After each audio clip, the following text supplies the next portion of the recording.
அனைவருக்கும் வெற்றி தமிழ் பயிற்சி அகாடமியின் சார்பாக இனிய வணக்கம். இந்த ஷார்ட்ஸில் நம்ம 9th சோஷியல் சயின்ஸில் இருக்கக்கூடிய மிக முக்கியமான ஒரு பகுதி, ஜென்ரலாக நம்ம எல்லாருமே தெரிஞ்சு வச்சுக்கக்கூடிய ஒரு விஷயந்தான் இந்த கடல் காற்று, அதுக்கப்புறம் நிலக்காற்று. ஸோ நிறையா புக்கில் நம்ம படிக்கும்போது கடல் காற்று, நிலக்காற்று அப்படின்னு படிக்கிறோம். பட் அதுக்கான மீனிங் நமக்கு நிறையா பேருக்கு தெரியலை. ஸோ அது நமக்கு 9th சோஷியல் சயின்ஸு ஜியாகிரஃபியில் கொடுத்துருக்காங்க பாருங்கள்.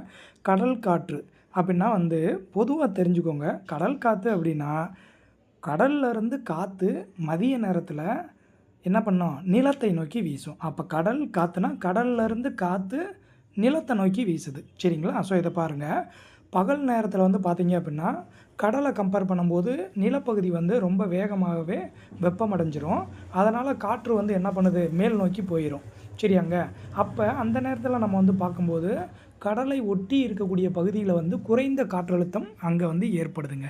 ஸோ அந்த மாதிரியான சூழ்நிலையில் பகல் நேரங்களில் மதிய வேளையில் பார்த்தீங்க அப்படின்னா காற்றானது கடலில் இருந்து நிலத்தை நோக்கி வீசும். அதுதான் கடல் காற்று, சரிங்களா?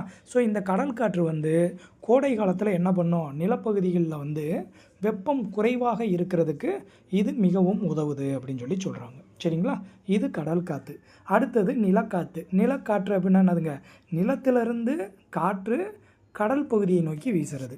ஸோ அப்போ இது எப்போ, இரவு நேரத்தில் பார்த்தீங்க அப்படின்னா கடலை விட நிலம் என்ன பண்ணுது, ரொம்ப வேகமாகவே குளிர்ச்சி அடைஞ்சிருது, சரியாங்க? அப்போ அந்த குளிர்ந்த காற்று என்ன பண்ணுது அப்படின்னா கீழ் நோக்கி இறங்கி அதிகமான அழுத்தத்தை ஏற்படுத்துது. நல்லா தெரிஞ்சுக்கிறணும்.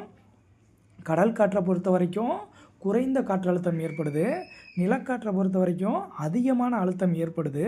அப்போ நிலத்திலிருந்து காற்று என்ன பண்ணுது, கடல் பகுதியை நோக்கி வீசுது. அதை தான் நம்ம நிலக்காற்று அப்படின்னு சொல்கிறோம், சரியாங்க? ஸோ கடல் காற்றுனா என்ன, நிலக்காற்றுனா என்னன்றதை ஜென்ரலாக நம்ம எல்லாருமே தெரிஞ்சு வச்சுக்கிறணும்.